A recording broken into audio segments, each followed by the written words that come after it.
विद्यार्थी मित्रांनो, माझ्या चॅनलवर तुम्हा सर्वांचे स्वागत आहे।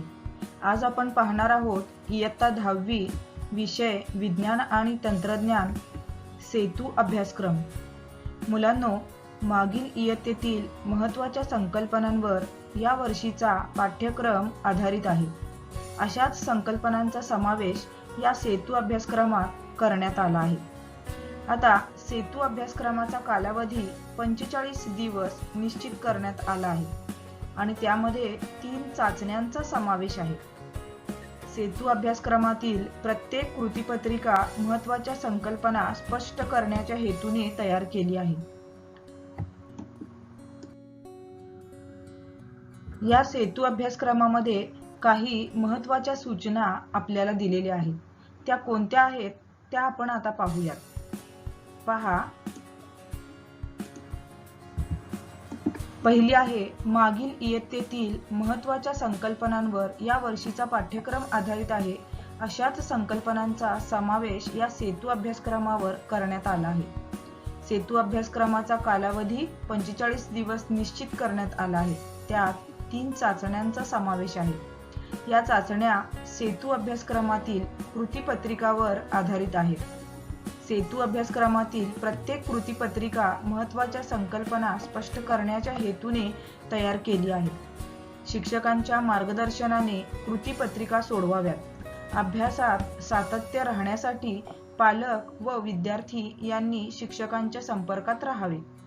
प्रत्येक कृतीपत्रिकेसाठी नेमून दिलेल्या कालावधीतच ती पूर्ण करण्याचा प्रयत्न करावा।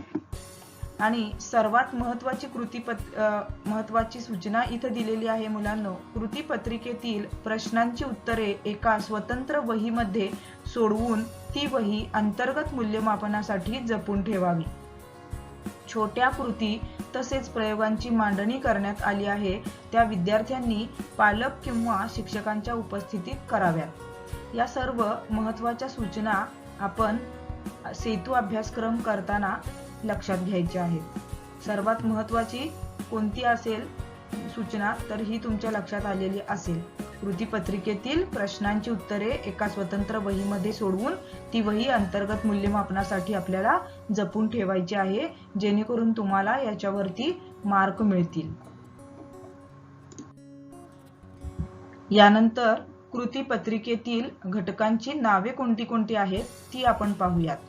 पहा, पहिला आहे ध्वनीचा अभ्यास, त्यानंतर गतीचे नियम, द्रव्याचे मोजमाप, आम्ल आम्लारी आणि क्षार, धारा विद्युत, कार्य आणि ऊर्जा, प्रकाशाचे परावर्तन, कार्बन एक महत्त्वाचे मूलद्रव्य, पदार्थ आपल्या वापरातील, अवकाश निरीक्षण आणि दुर्बीण। या 10 घटकांचा अभ्यास आपल्याला या कृतीपत्रिकाद्वारे करायचा आहे, जेणेकरून यातील मूलभूत विज्ञान तुम्हाला समजेल आणि याचा उपयोग आत्ताच्या 10वी इयत्तेसाठी तुम्हाला उपयोगात येईल। चला तर मुलांनो, आता आपण पाहूया पहिली कृतीपत्रिका ध्वनीचा अभ्यास।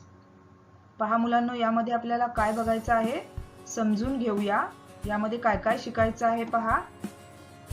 पहिल्यांदा ध्वनी तरंग आपल्याला शिकायचा आहे, त्यानंतर ध्वनीचा वेग, ध्वनीचे परावर्तन, मानवी कर्ण, श्राव्य, अवश्राव्य ध्वनी आणि श्राव्यातीत ध्वनी, इतक्या घटकांचा अभ्यास आपल्याला ध्वनीचा अभ्यास मध्ये करायचा आहे। पहा, ध्वनी तरंग। ध्वनी ही एक प्रकारची ऊर्जा असून ती आपल्या कानात ऐकण्याची संवेदना निर्माण करते। ध्वनी प्रसारणासाठी माध्यमाची आवश्यकता असते।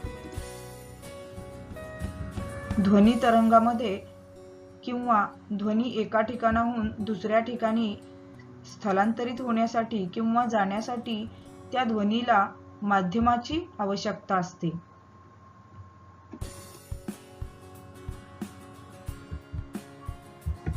ध्वनी तरंगामुळे माध्यमात संपीडन व विरलन यांची शृंखला निर्माण होते।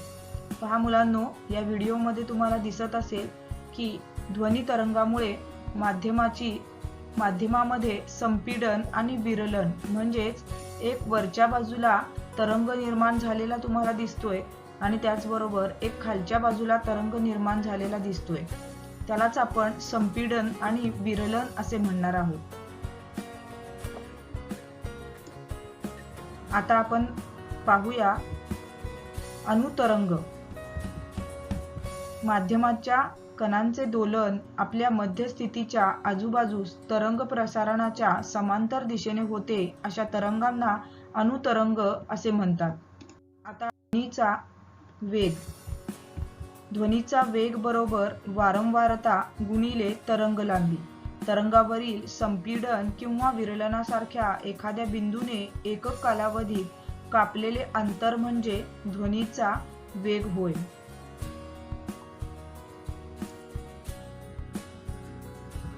श्राव्य, अवश्राव्य व श्राव्यातीत ध्वनी. मुलांनो, मानवी कानाची ध्वनी ऐकण्याची मर्यादा 20 हर्ट्झ ते 20,000 हर्ट्झ इतकी असते. म्हणजे काय तर या वारंवारतेमधील ध्वनी मानवी कान ऐकू शकतो, म्हणून या ध्वनीला श्राव्य ध्वनी असे म्हणतात. 20 हर्ट्झ पेक्षा कमी असलेल्या ध्वनीला अवश्राव्य ध्वनी असे म्हणतात आणि 20,000 हर्ट्झ पेक्षा जास्त वारंवारता असलेला ध्वनी म्हणजे तो श्राव्यातीत ध्वनी असतो. मुलांनो, कुत्रा, उंदीर, वटवाघूळ, डॉल्फिन असे प्राणी त्यांना असणाऱ्या विशेष क्षमतेमुळे मानवाला श्राव्यातीत असलेले ध्वनी ऐकू शकतात. या क्षमतेमुळे त्यांना काही आवाजांची चाहूल लागते जी आपल्याला लागू शकत नाही.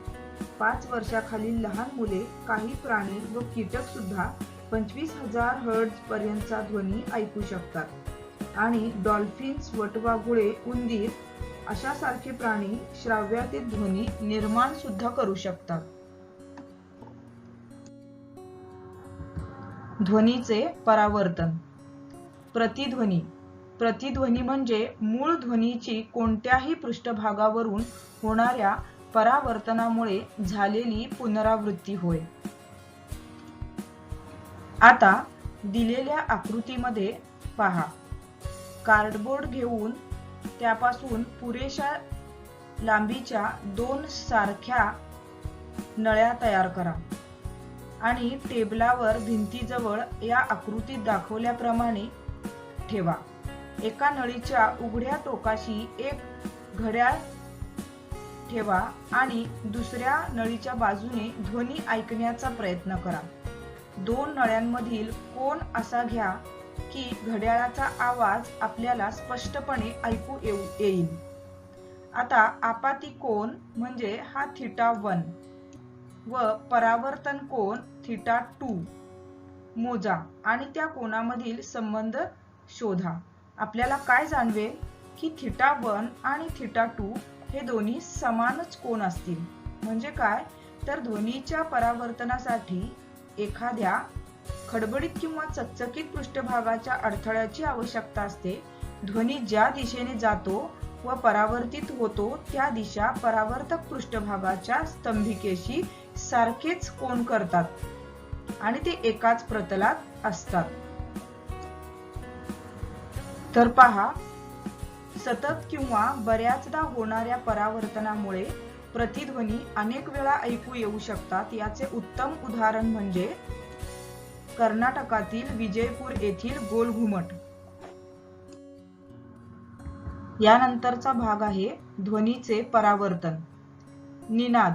इमारतीचे छत व भिंती यावरून ध्वनी तरंगांचे पुन्हा पुन्हा परावर्तन होऊन ध्वनी तरंग एकत्र येऊन सतत जाणवेल असा ध्वनी तयार होतो. त्याचा परिणाम ध्वनीचे सातत्य राहण्यात होते. यालाच निनाद असे म्हणतात. एकाच ध्वनी तरंगाच्या लगतच्या येण्यातील कालावधी कमी होत जातो, पण परावर्तित ध्वनी एकमेकांमध्ये मिसळून सुस्पष्ट नसणारा व वाढलेल्या महत्तेचा ध्वनी खोलीत निर्माण होतो.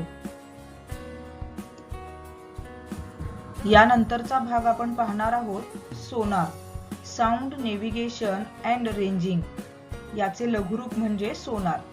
पाण्याखालील वस्तूंचे अंतर, दिशा आणि वेग श्राव्यातीत ध्वनी तरंगांचा उपयोग करून सोनार मोजते. सोनारमध्ये प्रक्षेपक व शोधक असतात. प्रक्षेपक आणि शोधक म्हणजे ग्राहक असतात.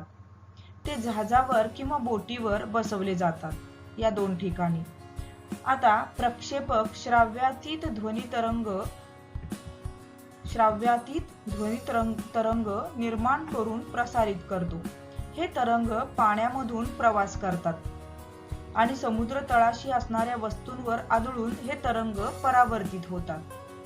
परावर्तित झालेले तरंग जहाजावरील ग्राहक ग्रहण करतो आणि या ग्राहकाद्वारे श्राव्यातीत ध्वनी तरंगांचे रूपांतर विद्युत लहरीत होते व त्यातून त्यांचा सुयोग्य अर्थ काढला जातो आणि श्राव्यातीत ध्वनीच्या प्रक्षेपण व स्वीकृतीमधील कालावधी नोंदवला जातो.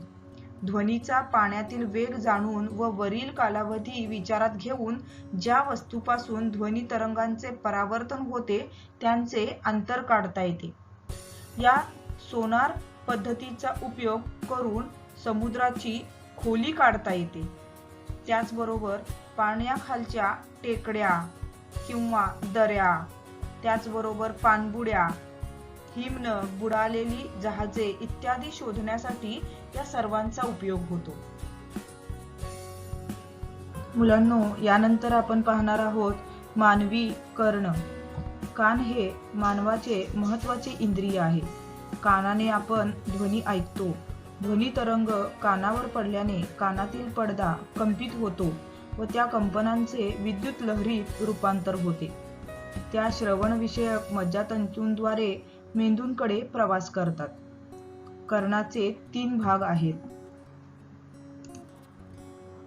कोणते भाग? बाह्य कर्ण, त्यानंतर मध्य कर्ण आणि अंतर्कर्ण.